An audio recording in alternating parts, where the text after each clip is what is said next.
Today it's planetary day.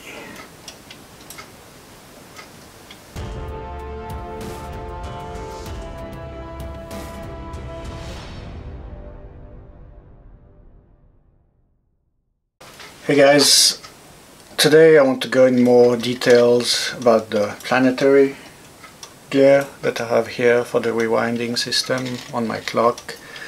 That was the very first attempt that I did, just to kind of have a visual.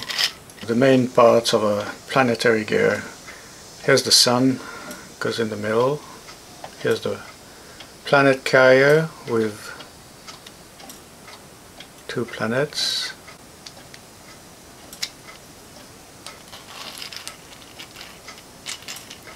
The last part is the ring, comes around.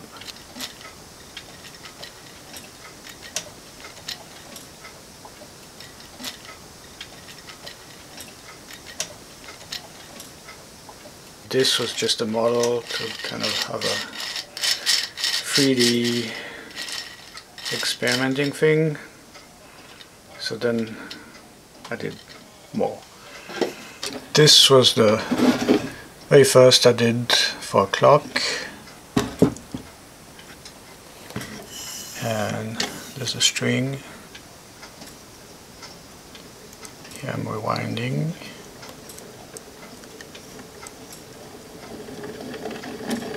And here I'm just powering. Rewinding, powering.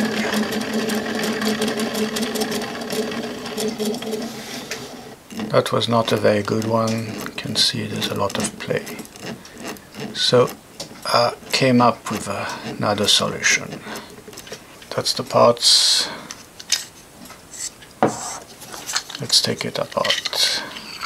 So you have the sun, the ring, planet carrier, and you can see the planets just here.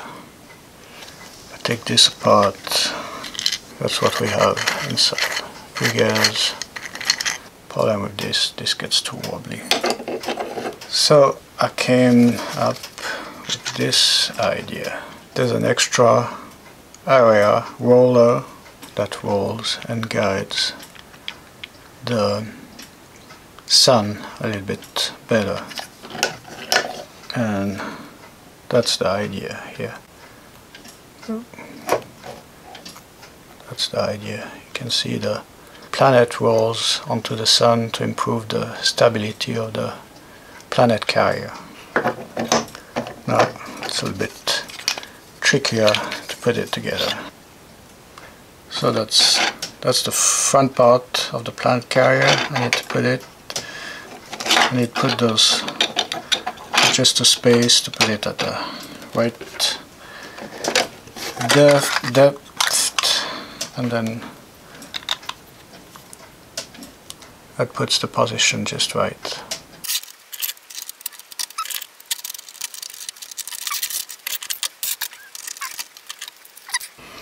That's the tricky part, to line up all those pins.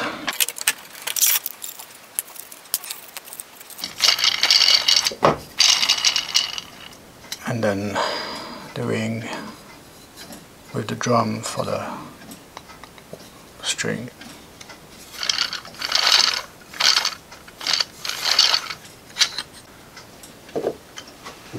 So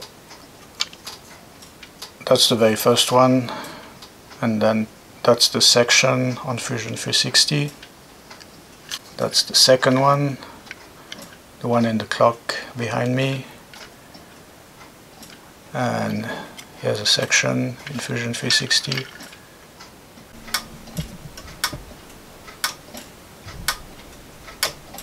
You hear how it's cracking. That's too much play. I haven't exactly figured out where. That's the reason sometimes the clock is still stopping, and end up putting more weight, and then more weight, and then this happened. Broken teeth, missing teeth.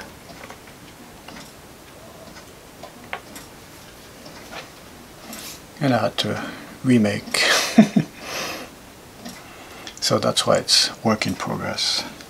After rebuilding this planetary 2 times, I made this one with 5 gears. Okay, let's take it apart.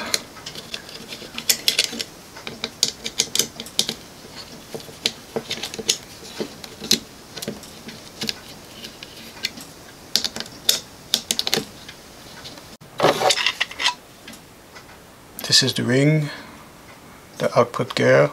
Now the screws loose. Okay, here we have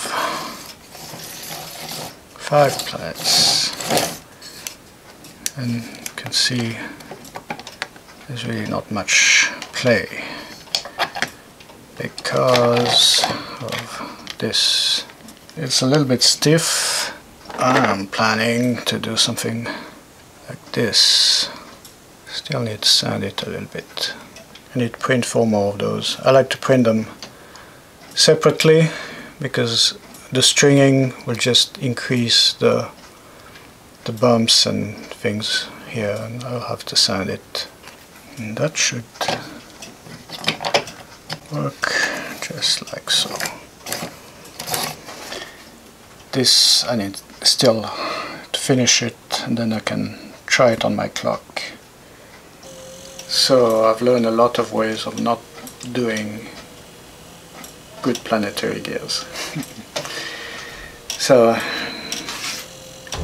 that's why I had to start again.